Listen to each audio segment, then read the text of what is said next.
सभी मित्रों को सादर प्रणाम। प्रणाम गुरुजी। आज हम मंगल की शुभ और अशुभ प्रभावों पर बात करेंगे।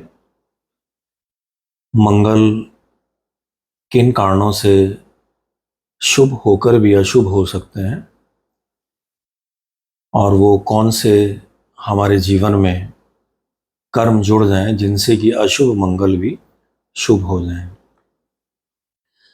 सबसे पहले तो मैं ये बताना चाहूँगा अपने सभी मित्रों को कि जिनकी कुंडली के अंदर जो भी ग्रह खराब हैं, अशुभ हैं, वो बिल्कुल भी घबराए नहीं। आप के अशुभ कर्मों की वजह से आपके जीवन में कुछ ग्रहों ने अशुभताएं ली हैं।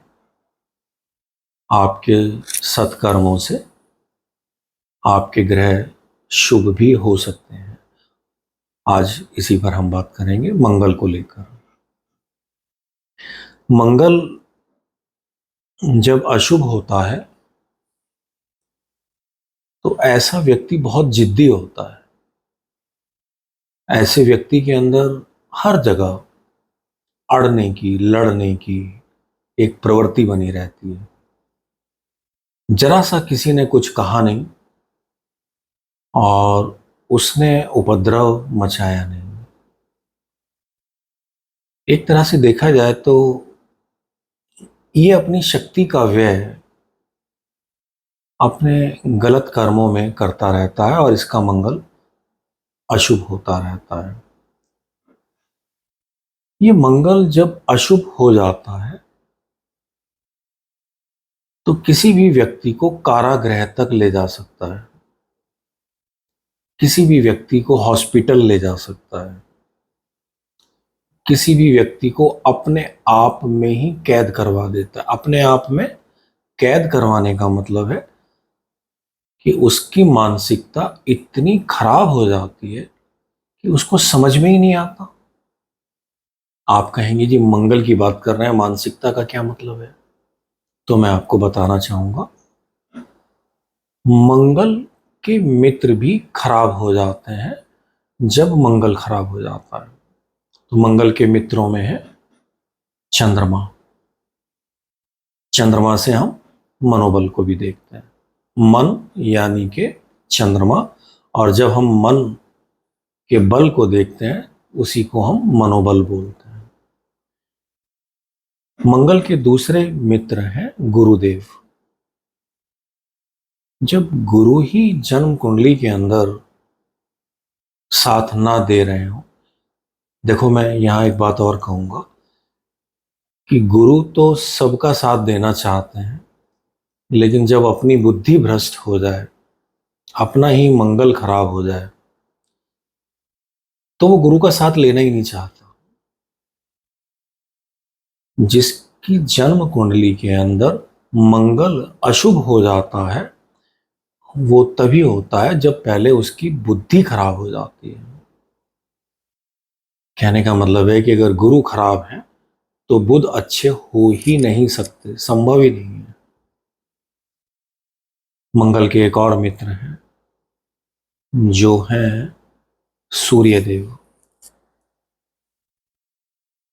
आपके जीवन के अंदर जितनी भी ऊंचाइयां हैं, आपके जीवन के अंदर जितनी भी राज कृपाएं हैं, वो शुभ मंगल को मिलती हैं। कहने का मतलब है मंगल सेनापति है। सेनापति किसका? जिस राज्य में वो सेनापति है उस राजा का, और राजा सूर्य है। जब ये मंगल खराब होता है तो अपने ही राजा का शत्रु हो जाता है, और जब ये मंगल शुभ होता है तो अपने राजा के लिए अपना बलिदान तक देने को तैयार हो जाता है। यानी कि सूर्य की परम मित्रता मंगल के साथ है। अब मैं इसको एक और उदाहरण के साथ लेना चाहूंगा कि जब भी आप किसी भी ग्रह की बात करते हैं, थोड़ा उसके आचरण को समझने की कोशिश करें, उसको जीने की कोशिश करें। आप देखेंगे आपको बहुत आसानी से सब कुछ समझ में आने लगेगा। हमारे यहाँ जिस ढंग से रामायण को समझाया गया है, इस रामायण के अंदर जो भूमिका रही है हनुमान जी की मंगल के रूप में, वो ये समझाती है कि मंगल अपने मित्रों का, अपने राजा का, अपने गुरु का किस ढंग से साथ देता है। राजा राम के ऊपर जो विपदाएं आईं, यहाँ पर मंगल ने, हनुमान जी ने उनका जो साथ दिया, वो तब दिया जब श्री राम के अंदर वो सभी योग्यताएं, वो सभी गुण समाहित थे। अब हम श्री राम के थोड़ा गुणों पर बात करें। सब लोग बहुत अच्छे ढंग से समझते हैं, मुझे बताने की आवश्यकता नहीं है, लेकिन मैं इसको थोड़ा ज्योतिष से रिलेट करके बताना चाहूंगा तो और अच्छे से आप समझ पाएंगे। जब हम गुरु की बात करते हैं तो उसमें हम विष्णु जी को देखते हैं। जब हम विष्णु जी की कोई पूजा करते हैं तो उसमें बृहस्पति के दिन करते हैं, और जो राम है वो विष्णु जी के ही अवतार है। कहने का अर्थ है कि गुरु जैसे जितने भी गुण होते हैं वो सभी श्री राम के अंदर समाहित थे। तो मंगल उनके सेवक हो गए, हनुमान जी उनके सेवक हो गए। चंद्रमा ने मंगल को बल दिया। कहने का मतलब है हनुमान जी जितने सरल थे, उन्हें भी वो ही पसंद आएगा जो सरल हो, जो जैसा होगा उसको वही पसंद आएगा। हनुमान जी ने रामचंद्र जी को इसलिए अपना गुरु माना, अपना स्वामी माना, क्योंकि श्री राम किसी भी विपरीत परिस्थिति में हमेशा सरल रहे। उन्होंने कभी, उनके चेहरे पर कभी उग्र भाव देखने को नहीं मिले। अगर मंगल के पास क्षत्रिय गुण हैं तो उन्होंने भी एक क्षत्रिय को अपना स्वामी माना। एक तरह से देखा जाए तो क्षत्रिय की बात अगर मैं कर रहा हूं तो एक योद्धा, जो भी योद्धा है वो सभी क्षत्रिय हैं।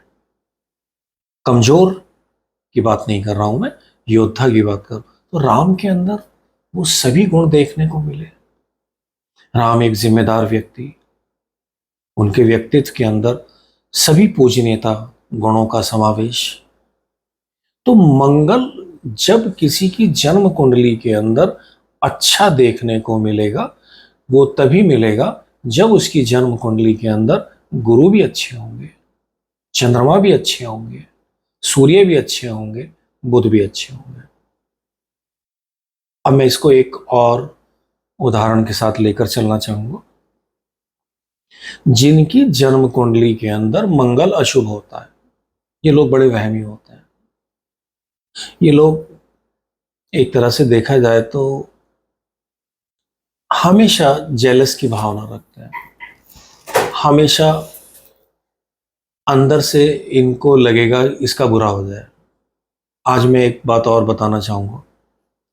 ये जितनी भी नजरें लगती हैं, ये सारी नजरें उनकी लगती हैं जिनका मंगल खराब होता है। क्योंकि जिनका मंगल खराब है, ऐसे लोगों के अंदर जो भावनाएं चलती हैं वो दूसरों को बुरा करने की चलती हैं। तो ये जब भी कहीं देखेंगे, कुछ भी देखेंगे, विचार करेंगे, इनकी टोक, इनकी नजर लग जाती है। लेकिन अगर सामने वाले का मंगल अच्छा है तो उस पर प्रभाव नहीं पड़ता, किसी भी तरह से उस पर इनका कोई प्रभाव नहीं पड़ता। एक तरह से देखा जाए तो मंगल अगर अच्छा नहीं है तो ऐसा व्यक्ति का मनोबल बहुत कमजोर होता है, या फिर उसके मनोबल के अंदर बहुत उग्रता होती है जो दूसरों को परेशान करने के लिए होती है।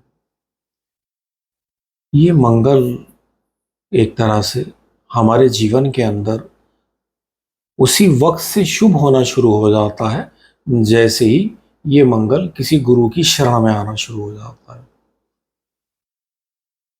बाल्या भीम के विषय में सभी जानते हैं। बाल्या भीम एक लुटेरा, एक डाकू, लेकिन जैसे ही नारद की शरण में आए, नारद का टच हुआ, ये शक्ति तुरंत ट्रांसफॉर्मेशन हो गई। ये शक्ति अब वाल्मीकि बन गई, लेकिन बनी तब जब किसी नारद का स्पर्श हुआ, नारद से मिलन हुआ। अशुभ मंगल भी शुभ हो सकता है। इसलिए कोई भी व्यक्ति जिनकी जन्म कुंडली के अंदर मंगल अशुभ है या किसी भी रूप में कोई भी ग्रह अशुभ है, जैसे ही वो अपने जीवन के अंदर किसी भी ऐसे व्यक्तित्व से मिलते हैं जहां पर उसका उच्च व्यक्तित्व है, वो चाहे कोई भी हो। आप जब भी अपने मन में किसी को अपना गुरु धारण करते हैं, आप किसी को भी अपना आइडियल बनाते हैं, तो आपके अंदर उसी के गुणों का समावेश आपके अंदर भी होना शुरू हो जाता है, और वो गुणों का समावेश आपकी अशुभताओं को दूर कर देता है। अशुभ मंगल के लिए सबसे ज्यादा जरूरी बात हो जाती है कि ये व्यक्ति थोड़ा व्यायाम करें। जितने भी साहसिक कार्य हैं, जितने भी आपके जीवन के अंदर चुनौतियां लेने वाले कार्य हैं, जहां कहीं पर भी आपको चैलेंज मिलते हैं किसी भी विषय पर, जब आप उसको लेते हैं, उसको फेस करते हैं और उसको अचीव करते हैं, आपका मंगल शुभ होने लगता है। वो कोई खेल भी हो सकता है, वो कोई प्रतिस्पर्धा किसी भी तरह की भी हो सकती है। जिन व्यक्तियों का मंगल अशुभ है, उन्हें किसी ना किसी स्पोर्ट्स का सहारा जरूर लेना चाहिए, किसी ना किसी व्यायाम से जरूर जुड़ना चाहिए। आज देखने को आ रहा है कि हमारे यहाँ से खेल धीरे धीरे एक सीमा से गुजरते चले जा रहे हैं।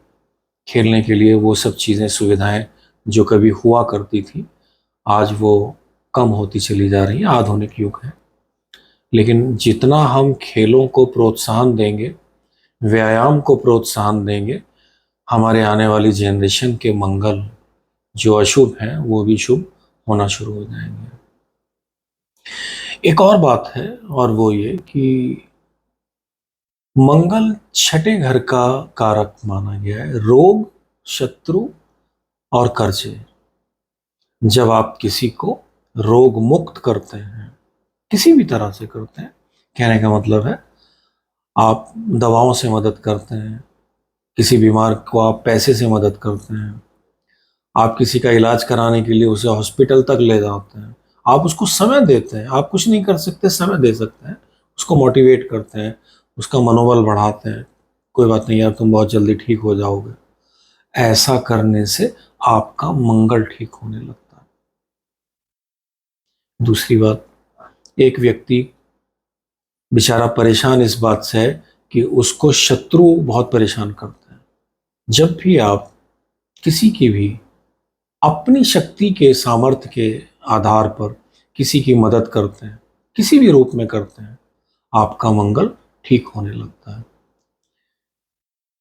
आपके कॉलोनियों के अंदर, आपकी सोसाइटी में जो चौकीदार होते हैं, सिक्योरिटी गार्ड होते हैं, एक तरह से देखा जाए तो ये जब भी परेशान हो किसी भी बात को लेके, और अब आप जब इनकी मदद करते हैं, जब आप इनको थोड़ा सहयोग दे देते हैं, तो आपका मंगल अशुभ होने के बाद भी शुभ होने लगता है। मैंने बहुत बार देखा है, ये चौकीदार बेचारे घर घर पैसे मांगते हैं, लेकिन कोई इनको दे देता है, कोई इनको कहता है दोबारा आ जाओ। ऐसा नहीं करना चाहिए, मंगल और खराब। बिजली का बिल, बिजली भी मंगल है, जितना भी इलेक्ट्रिसिटी है ये सब मंगल है।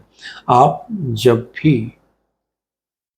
ऐसा सोचते हैं कि नहीं छोड़ो क्या करना है, बिजली की चोरी करते हैं, बिजली का बिल जमा नहीं करते हैं, एक तरह से आप अपने मंगल को खराब कर रहे होते हैं। दूसरी बात, आपके जीवन के अंदर जहां कहीं पर भी आपको मौका मिलता है ब्लड डोनेट करने का, रक्तदान करने का, किसी की जान बचाते हुए, आपका मंगल ठीक होगा। आपके भाई बहन, आपके मित्रगण, आपके परिवार के लोग, आपके रिश्ते नातेदार, जितना भी आपकी फोर्स है, चाहे वो पुलिस फोर्स है, चाहे वो आर्मी है, ये जितने भी लोग फायर से रिलेटेड काम करते हैं, ये जितने भी लोग, जहां कहीं पर भी आपने देखा होगा कि हर वक्त किसी ना किसी मुसीबत में खड़े रहते हैं, बाढ़ आ गई या कुछ और आ गया, तूफान आ गया, और ये लोग लगे रहते हैं। आप जब भी किसी भी रूप में अपनी मदद देते हैं, इनको सहयोग देते हैं, आपका मंगल ठीक होने लगता है। एक तरह से और भी मैं बात बताऊंगा आपको, जब भी आप कहीं जाएंगे ऐसी जगह जहां पर आपको कोई गुरुजन मिले, आपको कोई साधुओं का मठ मिले, आप देखेंगे किसी व्यक्ति की साधना को करते हुए, आपने कभी तस्वीरों में भी देखा होगा कि वहां सब कुछ है, लेकिन एक यज्ञ कुंड भी है। ये जो यज्ञ कुंड है, ये क्या है? कभी इस पर विचार किया? एक तरह से जो लोग यज्ञ के टच में रहते हैं, इनके ऊपर किसी भी तरह के अशुभ मंगल का कोई प्रभाव नहीं पड़ता। बल्कि देखा जाए तो अशुभ मंगल वाले भी जब उस तरफ से गुजरते हैं, इनसे मिलते हैं, उनका भी मंगल शुभ होने लगता है। मैं बहुत लोगों को ये सलाह देता हूं, सप्ताह में एक दिन किसी भी तरह से यज्ञ खुद किया करें। यज्ञ करने से आपके घर के अंदर मंगल के दोष समाप्त होने लगेंगे। जितनी भी आपको नजर लग जाती हैं, जितने भी आपको ये टोने टोटकों का डर बना रहता है, ये कभी नहीं होगा। सप्ताह में एक दिन बहुत छोटे से रूप में, जरूरी नहीं है आपने कोई बहुत बड़े रूप में किसी यज्ञ को करना है, बहुत छोटे से रूप में आप यज्ञ कर सकते हैं। यज्ञ करने से मंगल की शक्ति बढ़ने लगती है। एक तरह से और भी मैं बताऊंगा आपको, कुछ चीजें और हैं जिनको आप दान दे सकते हैं। जैसे गेहूं का दान है, लाल मसूर है उसका दान है, गुड़ है, तांबा है, तांबे के बर्तन आप दान दे सकते हैं। रक्त चंदन, लाल चंदन, इसका भी दान दिया जा सकता है। अनार का फल आप दान दे सकते हैं। जहां कहीं पर भी आपको लगता है कि आपको मंगल से रिलेटेड कोई दान देना है। लेकिन मैं एक बात और भी बता दूं, जन्म कुंडली को पहले आप किसी विद्वान से, जो भी आपके विद्वान हैं, आपके करीब होते हैं, उनसे जरा अपनी कुंडली को जरूर दिखवाएं। क्या आपको मंगल का दान देना चाहिए? अगर आपको लगता है कि वो बताते हैं कि आपको मंगल का दान देना चाहिए, तो आप दें। लेकिन दान भी सोच समझ कर देने चाहिए। हर किसी को एक जैसे दान नहीं देने चाहिए। उसकी जन्म कुंडली में कौन से ग्रह ऐसे हैं जो उसको दान देने चाहिए और जो दान नहीं देने चाहिए, इस पर ध्यान देने की आवश्यकता है। एक बात और,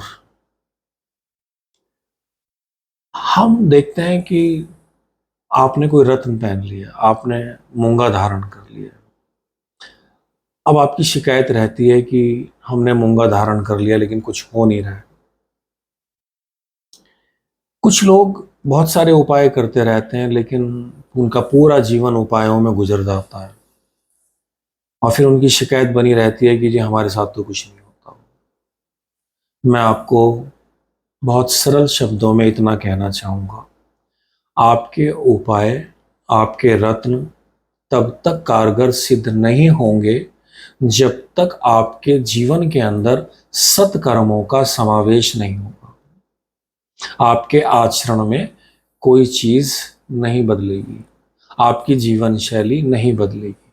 आप काम चोरी का कर रहे हैं, मूंगा पहनकर चल रहे हैं, आप बताएं कैसे सुधार होगा? आपने मूंगा पहन लिया, मंगल के उपाय कर रहे हैं, और सोच रहे हैं किसका मुझे कत्ल करना है। ये कैसे मंगल का सुधार होगा, कि कैसे आपका सुधार होगा और मंगल की शुभताएं कैसे दूर, अशुभताएं कैसे दूर होंगी।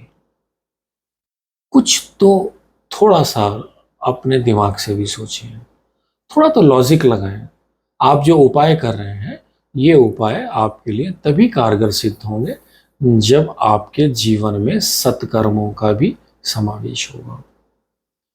मंगल जिन मित्रों को साथ लेकर चलना चाहता है, मंगल जिनको अपना परम मानता है, जब आपके जीवन में वो तो है ही नहीं।